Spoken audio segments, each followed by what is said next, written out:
فجأة كده وبلا أي مقدمات فوجئنا ان اتحاد الكورة بيقول لك والله احتمال نلعب دوري مجموعتين، اصل كوبر عايز معسكر طويل في شهر اغسطس قبل مباراتي اوغندا، وده مش هيقدر يخلينا نعمل الدوري منتصف اغسطس، وبالتالي الدوري هيتعمل نص سبتمبر بعد مباراه اوغندا الثانيه، فالاحسن ان احنا نعمل الدوري من مجموعتين. يا جماعه الخير ابوس على ايديكم ارجوكم، بلاش تلعبوا بمشاعر الناس وبأحاسيس الناس وبمفاهيم الناس.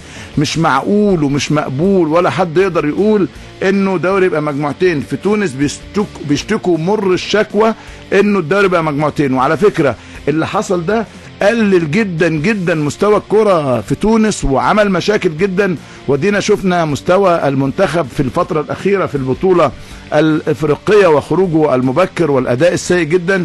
شفنا كمان الاستغناء عن المدرب هنري كاسبرزاك لأنه الأمر في غاية الصعوبة. عايز أقول لكم كمان احنا نص لاعبتنا محليين ونص لاعبتنا كمان محترفين، فمش مقبول ولا معقول يا جماعة هذا التصرف الغير لائق. احنا فرقتنا كلها من الاهلي والزمالك، وعايز اقول برضو ان الاهلي المفروض بيلعب في البطولة الافريقية والزمالك المفروض بيلعب في البطولة الافريقية، والاثنين احتمال يشاركوا في البطولة العربية. صحيح الاهلي عنده مشكلة وحتى هذه اللحظة لسه الدنيا مش باينة هيشارك ولا مش هيشارك. الدنيا الحقيقة مش مظبوطة. اذا رجعنا لدوري المجموعتين اقول لحضراتكم عليه العوض ومنه العوض في موضوع الكرة المصرية، في موضوع الدوري المصري. ده مش معقول، ده مش مقبول، ده كلام الحقيقة الناس بتضحك على بعض. يعني كمان بكرة الاتحاد هيتكلم على مشكلة مرتضى منصور، طبعا مش هيتكلموا ولا هيصرحوا بحاجة، والمعلومات اللي عندي انه